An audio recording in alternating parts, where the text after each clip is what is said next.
Hello, I'm CG Ian. This is a quick video to show how to array objects along a curve in Blender. After starting Blender, we can add a curve first. So we can go to Add Curve. We can choose Bezier Curve, or we can choose Bezier Circle. In this tutorial, I will use Bezier Curve.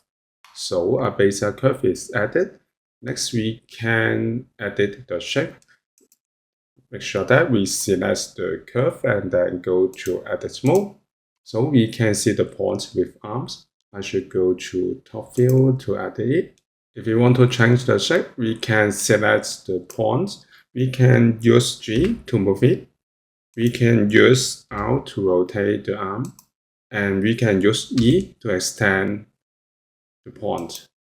So I use R to rotate to here.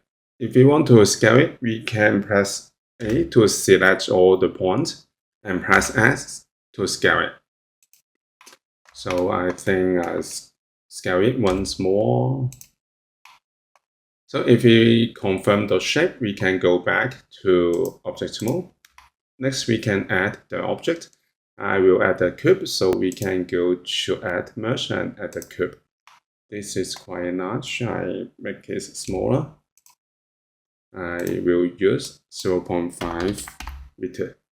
So we can see that we have an object and we have curve.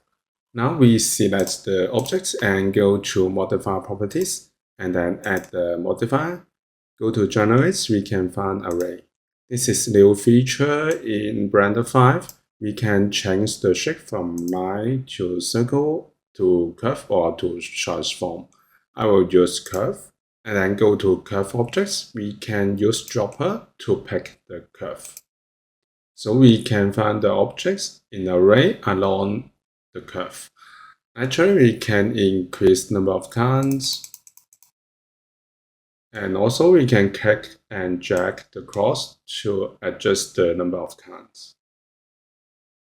Actually, we can change the count method from counts to distance. So we can use 4 to define the distance to 4 meters in between the center of objects. I go back to counts and I increase number of counts to 10. And also we can customize the setting. For example, we can change the orientation of the array object. And also we can randomize. So this is how we can array objects along a curve in Blender 5. Thank you for watching this video. Hope this helped. Please subscribe this channel. More video will be shared with you. I'm CG Ian. See you in the next video.